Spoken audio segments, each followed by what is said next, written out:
Last thing, school shootings. We see them continuing to happen. They're very hard to watch. How do we fix this? I know you have some ideas on that. Yeah. Man, I wish I could swipe up and go to my notes. I was writing last night until late into the night. I'm going to do a YouTube thing probably today, and it's going to be a little clickbaity because I'm going to say you're never going to be able to protect your school. But I'll expand into you'll never be able to protect your school with easy answers. Right now, the two things that have to change is there's this dangerous mental health crisis happening in the United States, where our society's broken, it's divided. You see these broken young men that are acting out violently. Recently we've been seeing trans shooters with mental health problems that are coming in and shooting people that they view to be enemies of their own ideas and identities. So that's one big piece, and there's not an easy solution to mental health in the United States. And then the other problem is the access to people being able to get onto a school and access these children. And the only way that you're going to stop a good man or an evil person from doing violence is a good man that's better at it. And I'm not baiting or asking anybody to try, but try to get into my office.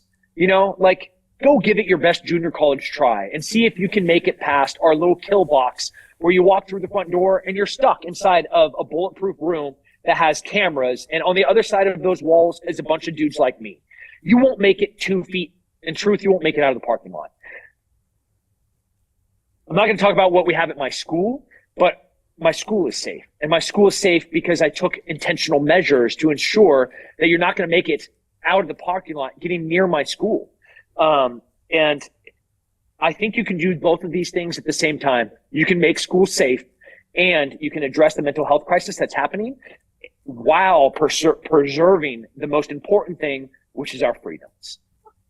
And those things have to happen collaboratively. How do we protect our freedoms and our right to bear arms while we protect our very innocent kids in school? And so what's next for you, Tim? You're not running for office. You're going to keep putting information out? Why aren't you running for office? Oh, yeah. You can read my book. I don't want to bring the shame of and humiliation of my past onto my family. I don't want my 3-year-old, my 8-year-old, or my now grown daughters having to answer about my mistakes. And everything gets public, that. So. But you already made it public. Yeah, it goes to a new level. I think people reading a book have grace.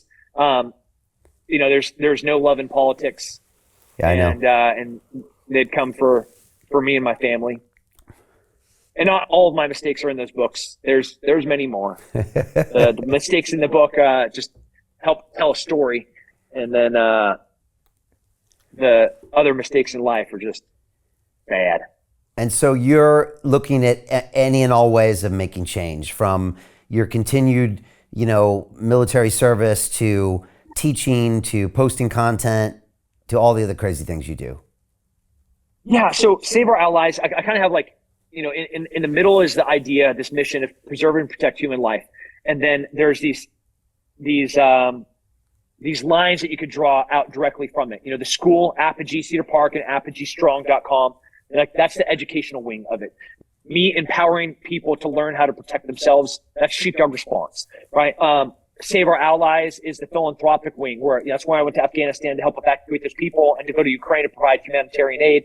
On the military side, me continuing to serve. I can't talk about who I work for now, but I have the humbling opportunity right now to talk to the most elite leaders in the whole entire military about the things that we're talking about throughout this. So in the center is these ideas, and then obviously, creating content, social media, TV shows, all of those things are happening, but all of them support the specific idea of being able to preserve and protect human life and to expand freedom. So Jim Rickards has just recorded a video that's not available to anyone in the public, and he's going to be talking about how this upcoming recession is going to be fast, it's going to be bloody, it's going to be nasty. But at the same time, he's going to show you how you can position yourself to profit from all of this chaos. Now, we've made this video only available to our viewers. Go to londonreal.tv/Jim. Watch that immediately.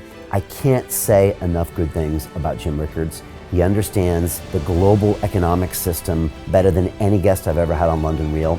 His predictions are almost uncannily true, and you can learn how to profit from his vision, from his expertise, and his understanding of economics. So go to londonreal.tv/Jim or click the link below. It's an excellent, excellent look on what's going to happen in the future and how you can position yourself to profit from that. Jim is one of the best in the business, one of my favorite guests on London Real, and he's very, very good at predicting the future and showing us all to profit from it. So click the link, and I hope you enjoy. The greedy bankers are about to do it again.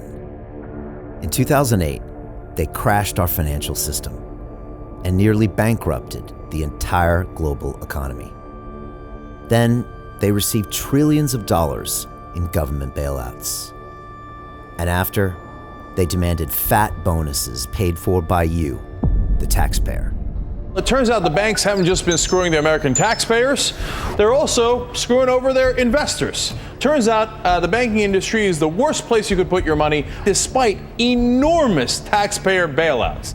Now the bankers are back to take away your financial freedom. They lie and tell you that cryptocurrency isn't safe. They try to make it illegal for you to choose how to invest your hard-earned money. They lie and say cryptocurrency is used by money launderers and criminals. But look at the record.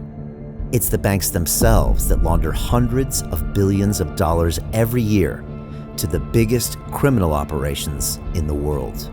Leaked documents have revealed how some UK banks have helped criminals, money launderers and Russians under sanctions. American authorities discovered that the Sinaloa cartel moved $881 million through HSBC accounts as bank officials turned a blind eye to the illegality.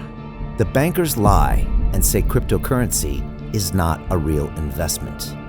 Meanwhile, the smartest CEOs in the world are buying billions and billions of it.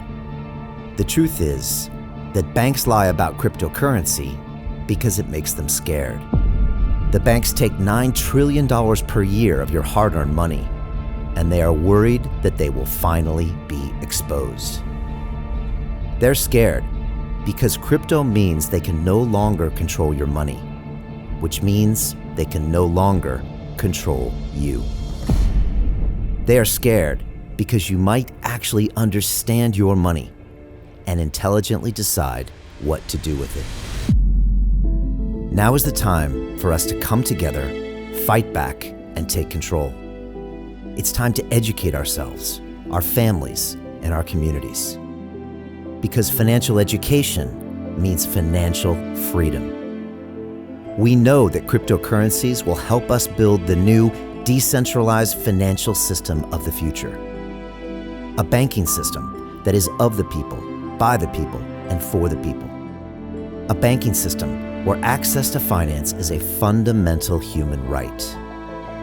A banking system that is free and fair and welcomes all humans on this earth. The DeFi revolution is happening.